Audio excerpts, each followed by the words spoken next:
मेहदी साहब, I hope you feel better soon. सुनने में आया है कि आपकी तबीयत खराब है। हम सब आपके लिए बहुत बहुत दुआएं कर रहे हैं।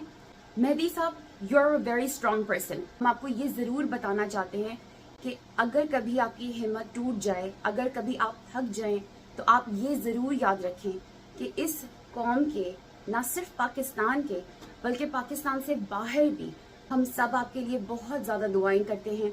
तो बातें हो रही हैं, जो गंद उछाला जा रहा है वो पहले तो बहुत ही छोटे लेवल का था, उसका लेवल बढ़ता ही जा रहा है।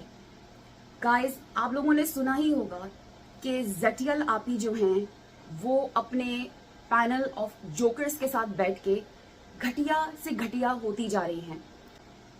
उन्होंने बाप और बेटी के एक पाक रिश्ते के ऊपर ऐसी कोई बातें की हैं जिसकी बेसिस के ऊपर इन लोगों को इनके घरों से निकाल के रोडों के ऊपर नंगा करके मारना चाहिए। एक ऐसे पाक रिश्ते के बारे में ऐसा कैसे बोल सकता है कि दुआ ने ये बात मुझे बताई थी और ये बात तो मुझे शुरू दिन से पता थी। How can you say that? और तुम तो कह रही हो कि हम तो चाहते थे कि इनकी सुलह हो जाए।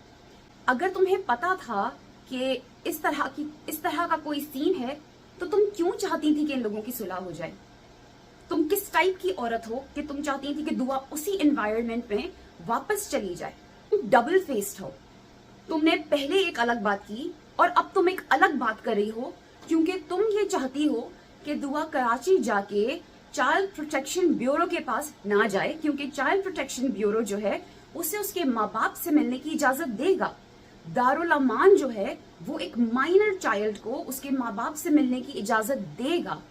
इस इजाजत के ऊपर बैन लगवाने के लिए तुमने ये घटिया और गिरा हुआ झूठ बोला है, क्योंकि तुम नहीं चाहती और तुम्हारे गैंग के लोग नहीं चाहते कि दुआ अपने वालिद से मिल सके।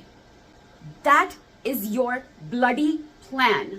जटियल आपी के पिंजरे से निकल के कुछ मुर्गे कुकड़ों को मेरे कमेंट सेक्शन में भी करते हैं, लेकिन वो भी इतने घटिया और गिरे हुए नहीं होते जितनी घटिया और गिरी हुई ये हैं।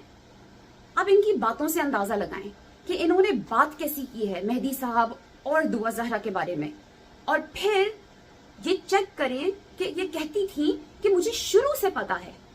शुरू से पता था तो फिर पहले क्या चल रहा था भाई? पहले किस खुशी में आप कह रही थी कि सुलह हो जाए? आइए जी, जहीर साहब कह रहे थे कि मेरे घर आ जाए, आप आके मेरे घर पे 1 महीना रहे, you are more than welcome. Zahra खुद कहती थी कि बाबा आप जहीर को भी वही इज्जत दें जो आपने मुझे दी है, आप उसे भी एक्सेप्ट करें। जहरा जो है वो बताती हैं जो कजन थे उसने मेरे साथ इनअप्रोप्रिएट हरकतें करने की कोशिश की। मैंने अपने वालिदैन को बताया और उन्होंने कोई एक्शन नहीं लिया। ये भी एक रीजन था जिसकी वजह से मैंने घर छोड़ दिया। अब स्टोरी चेंज हो गई है। पहले रीजन थे जहीर साहब, उनकी मोहब्बत। अब जो है वो एक टोटली स्टोरी चेंज हो गई है और ये 2 घटिया रीजन सामने आ गई हैं। एक तो ये कि जो उन्होंने घटिया इल्जाम लगाया, जिसको मैं फिर से रिपीट नहीं करना चाहूंगी because it is so disgusting कि वो मुझे रिपीट करते हुए भी अंदर से डिस्कस्ट फील हो रही है। और द सेकंड रीजन जो उनके कजन वाली बात है कि मेरे बाबा और मेरी मामा ने कोई एक्शन नहीं लिया।